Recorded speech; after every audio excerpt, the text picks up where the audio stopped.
24 film മീഡിയയുടെ പുതിയൊരു അധ്യായത്തിലേക്ക് എല്ലാവർക്കും സ്വാഗതം. നമ്മുടെയൊക്കെ ജീവിതത്തിലെ സകല ദുരിതങ്ങളും ദുഃഖങ്ങളും തീർത്ത് നമ്മുടെ ജീവിതത്തിലേക്ക് ഐശ്വര്യവും സമ്പദ് സമൃദ്ധിയും നിറച്ചുകൊണ്ട് ഭഗവാൻ സാക്ഷാൽ നാരായണൻ അവതരിക്കുന്ന മറ്റൊരു കർക്കിടക മാസം കൂടി വരാൻ പോവുകയാണ്. അതായത് മറ്റൊരു രാമായണ മാസം കൂടി പിറക്കാൻ പോവുകയാണ്. ഇനി 2 ദിവസം കൂടി മാത്രമേ ഉള്ളൂ.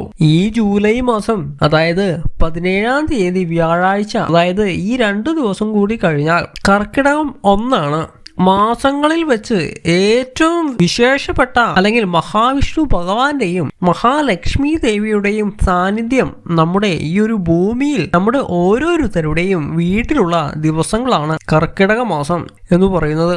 കർക്കിടകം കടന്നു വരുവാൻ പോവുകയാണ്.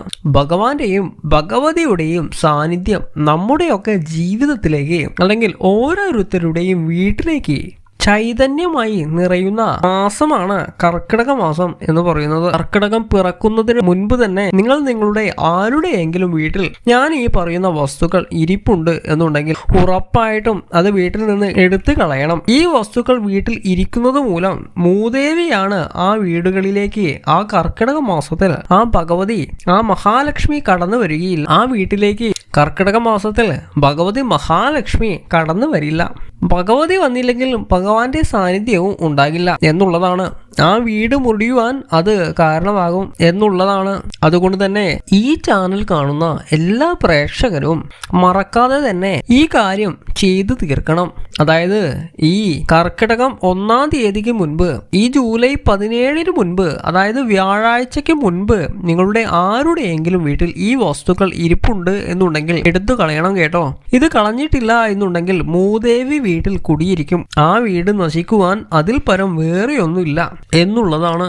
അപ്പോൾ മനസ്സിലാക്കാം എന്തൊക്കെയാണ് ആ കാര്യങ്ങൾ എന്നുള്ളത്. ഞാനിവിടെ 12 കാര്യങ്ങൾ എണ്ണി പറഞ്ഞു തരാം. ഈ 12 എണ്ണത്തിൽ നിങ്ങളുടെ വീട്ടിൽ ഉണ്ട് എന്നുണ്ടെങ്കിൽ ഒന്ന് നോക്കിക്കോളൂ.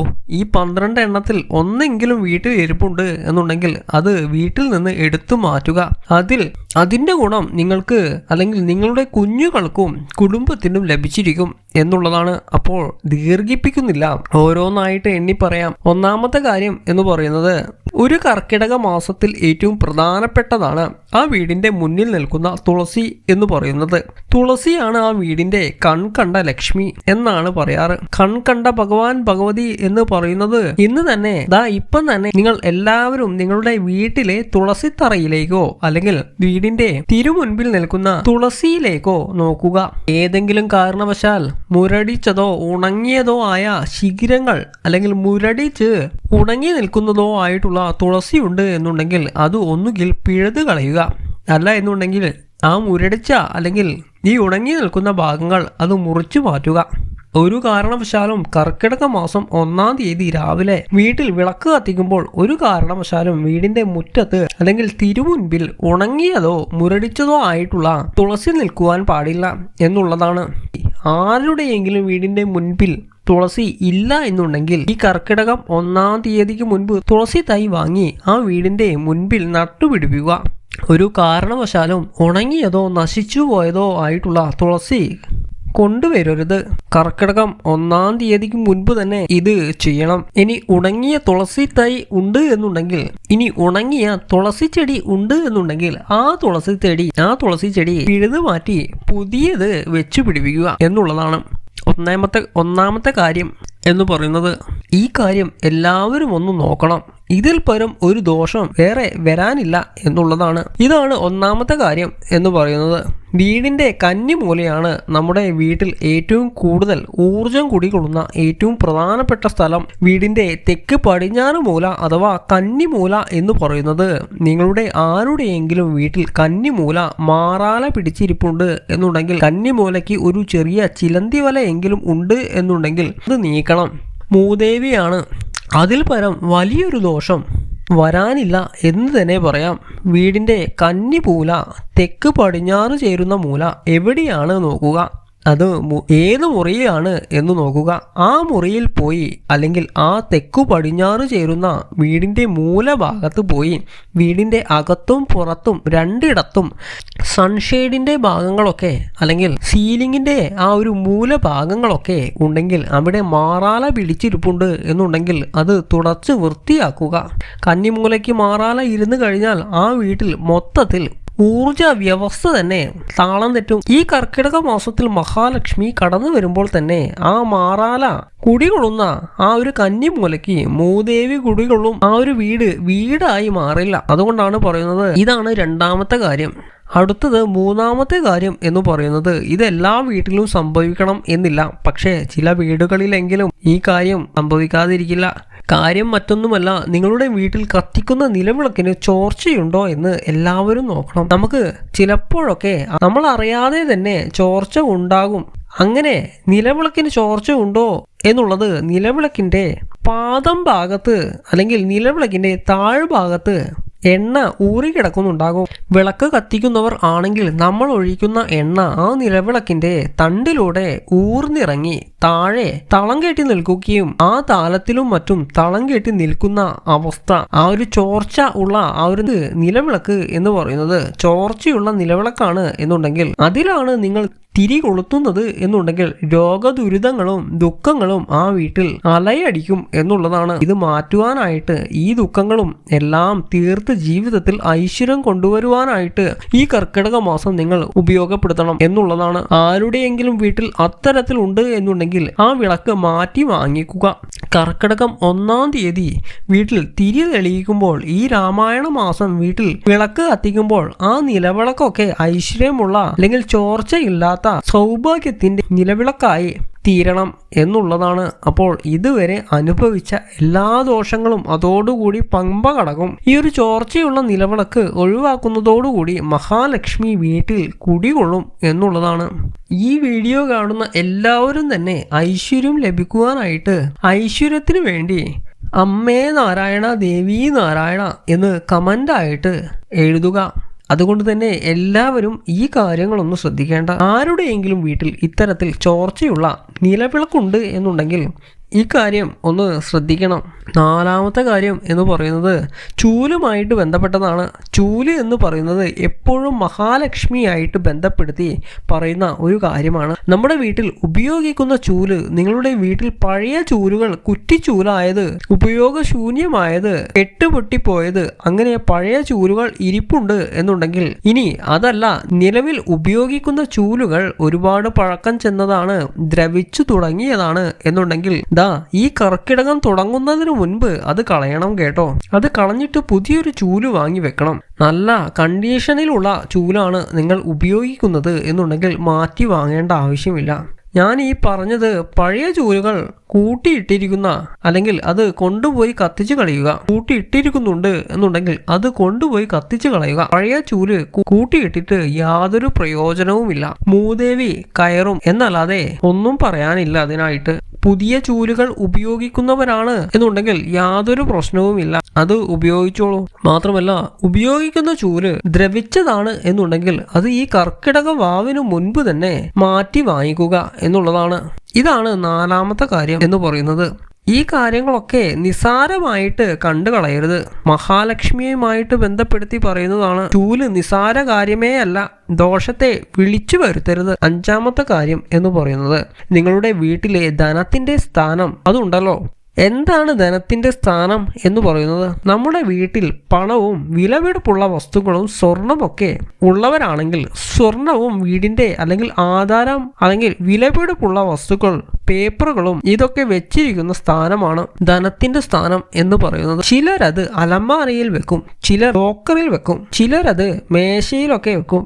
അങ്ങനെ പലയിടത്തായിരിക്കും നമ്മുടെ വീട്ടിൽ ധനത്തിന്റെ സ്ഥാനം എന്ന് പറയുന്നത്. ആ ധനത്തിന്റെ സ്ഥാനം അല്ലെങ്കിൽ അത്തരത്തിലുള്ള അങ്ങനെയൊക്കെ വെക്കുന്ന അലമാരയോ അല്ലെങ്കിൽ അത്തരത്തിലുള്ള ലോക്കറുകളോ ഉണ്ട് എന്നുണ്ടെങ്കിൽ നിർബന്ധമായിട്ടും ഈ കർക്കിടക മാസം 1-ാം തീയതി വരുന്നതിന് മുൻപ് തന്നെ ആ അലമാരയിലോ ആ പെട്ടിയിലോ കീറിയതോ അല്ലെങ്കിൽ മുഷിഞ്ഞതോ ആയിട്ടുള്ള എന്തെങ്കിലും ഒരു വസ്തു ഉണ്ട് എന്നുണ്ടെങ്കിൽ അല്ലെങ്കിൽ കീറിയതായിട്ടുള്ള വസ്തുക്കൾ കീറി പറഞ്ഞതായിട്ടുള്ള വസ്തുക്കൾ എന്ന് പറയുന്നത്, അതായത് തുണിത്തരങ്ങൾ, ഈ പഴയ വേണ്ടാത്ത കീറിയ, ചിലർക്ക് ശീലമുണ്ട് ഈ പേപ്പറുകൾ, വേണ്ടാത്ത പേപ്പറുകൾ എല്ലാം കൊണ്ടുവന്ന് അടുക്കി വെക്കും.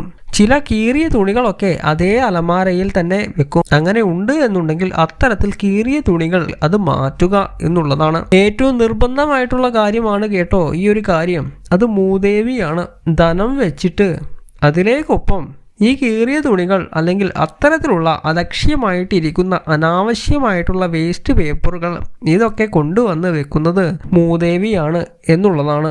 അങ്ങനെയുള്ള സ്ഥലത്ത് സമ്പത്ത് വരില്ല എന്നുള്ളതാണ്. അതുകൊണ്ട് അത്തരത്തിൽ ഇരിക്കുന്ന വസ്തുക്കൾ നിർബന്ധമായിട്ടും എടുത്തു മാറ്റണം. ഈ കർക്കിടകം 1-ാം തീയതി വീട് അങ്ങോട്ട് ഐശ്വര്യമായിട്ട് പുലരുന്ന സമയത്ത് അത്തരം മൂദേവികളെ എല്ലാം വീട്ടിൽ നിന്ന് ഇറക്കി വിട്ടിരിക്കണം. ആ പ്രകൃതിയെ, ആ ഒരു പ്രത്യേക ശക്തിയെ സ്വീകരിക്കേണ്ടത്, അല്ലെങ്കിൽ മഹാലക്ഷ്മിയെ സ്വീകരിക്കേണ്ടത് ഇത്തരത്തിലാണ്. എല്ലാവരും ഇതൊന്ന് ശ്രദ്ധിക്കണം. ഇതാണ് 5-ാമത്തെ കാര്യം എന്ന് പറയുന്നത്. 6-ാമത്തെ കാര്യം എന്ന് പറയുന്നത് ചെരുപ്പുകളുമായിട്ട് ബന്ധപ്പെട്ടതാണ്. ഒരു വീട്ടിൽ പെട്ടെന്ന് മൂദേവി കയറാൻ സാധ്യതയുള്ള കാര്യമാണ് ചെരുപ്പുകൾ എന്ന് പറയുന്നത്. നിങ്ങളുടെ ആരുടെയെങ്കിലും വീട്ടിലോ പറമ്പിലോ ഈ ചെരുപ്പുകളൊക്കെ പൊട്ടിക്കഴിഞ്ഞു പോയാൽ പറമ്പിലോ അവിടെയൊക്കെ വലിച്ചെറിയും. ചിലപ്പോൾ വീടിന്റെ മുൻപിൽ തന്നെ അത് ചിലപ്പോൾ അവിടെ കിടന്നു പോകും. നിങ്ങളുടെ ആരുടെയെങ്കിലും വീട്ടിൽ പൊട്ടിയതോ ഉപയോഗശൂന്യമായതോ നശിച്ചതോ ആയിട്ടുള്ള ചെരുപ്പുകൾ കിടക്കുന്നുണ്ട് എന്നുണ്ടെങ്കിൽ അത് ഉടനെ എടുത്തു മാറ്റണം കേട്ടോ. ഈ കർക്കിടക വാവ് 1-ന് മുൻപ് എടുത്തു മാറ്റണം. ചില വീടുകളിൽ മരിച്ചുപോയവരുടെ ചെരുപ്പുകളൊക്കെ അങ്ങനെ തന്നെ ഇട്ടേക്കും. അത് കിടന്ന് പൊടി കയറി അഴുക്ക് കയറി ആരും ഉപയോഗിക്കാതെ വീട്ടിൽ തന്നെ കിടക്കും. മൂദേവിയുടെ കൂടാരമാണ് എന്നാണ് പറയാനുള്ളത്.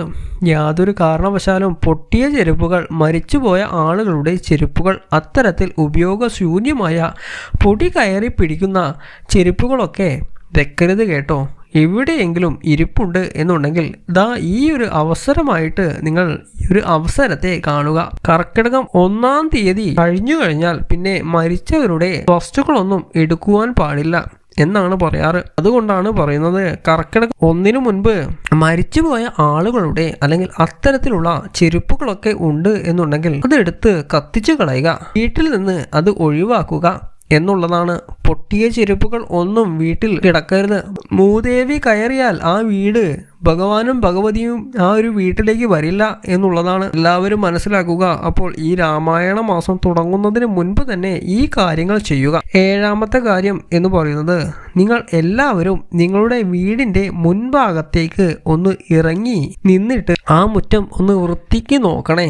പ്രത്യേകിച്ചും വടക്ക് കിഴക്ക് ഭാഗം, വീടിന്റെ തിരുമുറ്റം, വീട്ടിൽ നമ്മൾ പുറത്തേക്ക് ഇറങ്ങുന്ന ആ ഒരു വഴിയുടെ ഭാഗം, ഇവിടെയൊക്കെ ഒന്ന് നോക്കണം. വേറെ ഒന്നുമല്ല, ഈ ഭാഗത്ത് ഏതെങ്കിലും ഉണങ്ങി നിൽക്കുന്ന വൃക്ഷ ലതാദികൾ, പൊട്ടിയ ചെടികൾ, അങ്ങനെയുള്ള കാര്യങ്ങൾ രാവിലെ ഉറക്കം എഴുന്നേറ്റ് വരുമ്പോൾ കണി കാണുവാൻ പാടില്ല. ഇതുണ്ടെങ്കിൽ നിർബന്ധമായിട്ടും പറയുന്നു കർക്കിടകം പുലരുന്നതിന് മുൻപ് അവിടുന്ന് എടുത്തു മാറ്റണം. നമ്മൾ ആ കർക്കിടക പുലരിയിൽ രാവിലെ നിന്ന് പുറത്തേക്ക് വരുന്ന സമയത്ത് യാതൊരു കാരണവശാലും ഇത്തരത്തിൽ ഉണങ്ങിയ വൃക്ഷലതാദികൾ കരിഞ്ഞു നിൽക്കുന്ന ആ ഒരു ചെടികളൊന്നും കാണുവാൻ പാടില്ല എന്നുള്ളതാണ്. ഈ പൊട്ടിയ ചെടിച്ചട്ടിയോ പൊട്ടിയ ബക്കറ്റിനകത്തോ ഒക്കെ ചെടി വളർത്തുന്നവരുണ്ട് എന്നുണ്ടെങ്കിൽ, അത് വീടിന്റെ മുൻപിൽ കൊണ്ടുവന്ന് വെച്ചിരിക്കുന്നവർ ഉണ്ട് എന്നുണ്ടെങ്കിൽ നിങ്ങളോട് പറയാൻ ആഗ്രഹിക്കുന്നു, അത് വലിയ ദോഷമാണ്. നിങ്ങൾ രാവിലെ കാണുന്നത് ഉണങ്ങി വരണ്ടു നിൽക്കുന്ന ആ ഒരു സാധനങ്ങളൊക്കെ ആയിരിക്കും. അത് ജീവിതത്തിൽ എന്ത് തന്നെ ആയാലും തകർച്ചയായിരിക്കും കൊണ്ടുവരുന്നത്. അപ്പോൾ ഈ കർക്കിടകം 1-ാം തീയതി രാമായണ മാസം പിറക്കുന്നതിന് മുൻപ് അത്തരത്തിലുള്ള ചെടികളൊക്കെ അല്ലെങ്കിൽ ബക്കറ്റ് കാര്യങ്ങളൊക്കെ മാറ്റുക. അതുപോലെ കരിഞ്ഞുണങ്ങി നിൽക്കുന്ന വാടി നിൽക്കുന്ന ചെടികൾ ഉണ്ട് എന്നുണ്ടെങ്കിൽ അത് മുൻഭാഗത്ത് നിന്ന് മാറ്റുക എന്നുള്ളതാണ്. അപ്പോൾ ഈ കാര്യങ്ങൾ എല്ലാവരും ഒന്ന് ശ്രദ്ധിക്കുക. ഈ കാണുന്ന എല്ലാവരുടെ ജീവിതത്തിലേക്കും ഐശ്വര്യം വന്നു ചേരുവാനായിട്ട് അമ്മേ നാരായണ, ദേവി നാരായണ ഒന്ന് കമൻ്റായിട്ട് അറിയിക്കുക. മാത്രമല്ല എൻ്റെ സന്ധ്യാപ്രാർത്ഥനയിൽ ഞാൻ നിങ്ങൾക്ക് വേണ്ടിയും പ്രാർത്ഥിക്കുന്നതാണ്. അതിനായിട്ട് നിങ്ങളുടെ ജന്മനക്ഷത്രവും പേരും ഒന്ന് കമൻ്റായിട്ട് അറിയിക്കണേ. അപ്പോൾ എല്ലാവരെയും ജഗദീശ്വരൻ അനുഗ്രഹിക്കട്ടെ. ഓം നമഃ ശിവായ.